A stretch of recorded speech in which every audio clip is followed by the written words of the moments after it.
السلام عليكم ورحمة الله تعالى وبركاته وأنا وهم معلي فؤاد معليكي مادة علم بالشدة مادة نوع علم بالشدة فصلكنا فصل كأفراد عطفكو وعطفك شناد عشر كيسا كوباد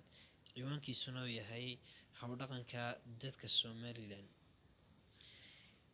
haddaynu cashriga guda galno dadka somalilan waxa ay markaa leeyihiin ama ay lahaayeen dhaqan wanaagsan oo soo jireen ah miyiga iyo magaalana xiriir dhaqan oo weyn ayaa markaa ka dhexayn jiray oo soo jireen ahaa tusaale ahaan dadka somalilan ee miyiga ku nooli waxa uu markaa inanku marka uu 4 sano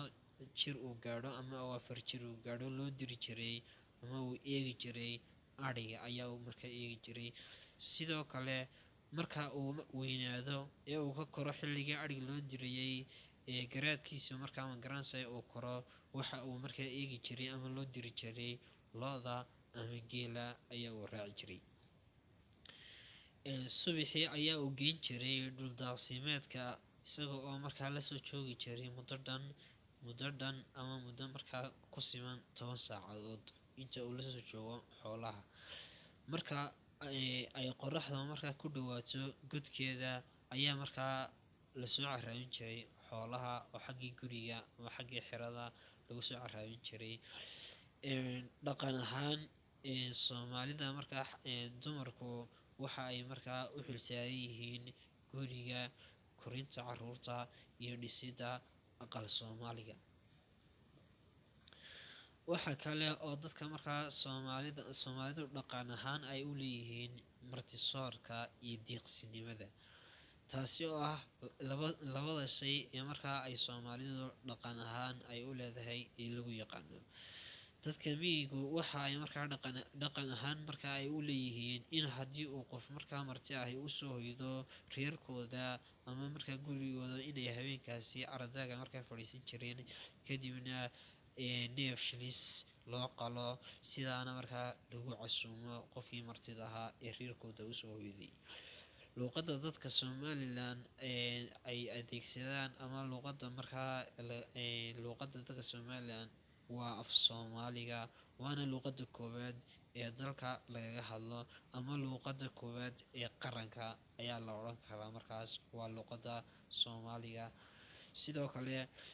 xagga diinta dadka reer Somaliland waa muslimiin gebi ahaanba ama boqolkiiba boqol waxa la oran karaa waa dad muslimiin sunni ah marka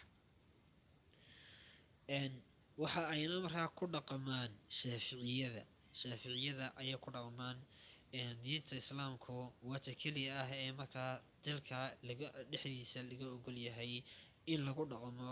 sidoo kalena in lagu faafiyo dalka gudihiisa lagu faafiyo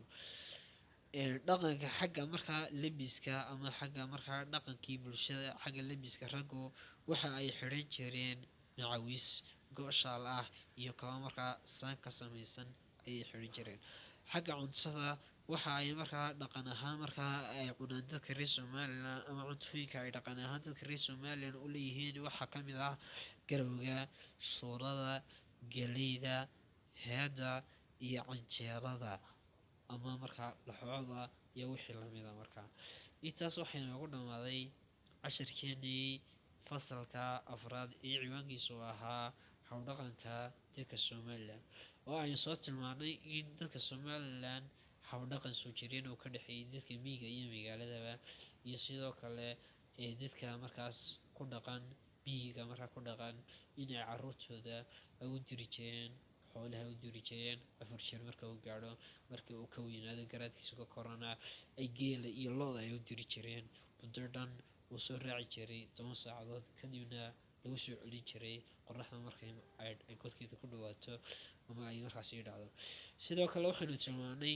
in dadka Somaliland boqolkiiba boqol ay yihiin gebi ahaan maxay dad muslimiin ah luqadda markaa qaranka ee markaas Somaliland lagaga hadlaana ay tahay luqadda Soomaaliga ah isla mar ahaantaana xagga dhaqan ahaan waxay markaa ku dhaqmi jireen raggu markaa xagga labiska ay xiran jireen macawis go-shaala sidoo kale kabo saan ka samaysan xagga cuntadana dhaqan ahaan ay dadka Somaliland u lahaayeen inay markaa ay cunaan garowga shoolada galleyda, haada, canjeerada ama laxooxda. Intaas waxay noogu dhammaaday casharkeena ayuu ku eegyahay. Wassalaamu calaykum waraxmatullaahi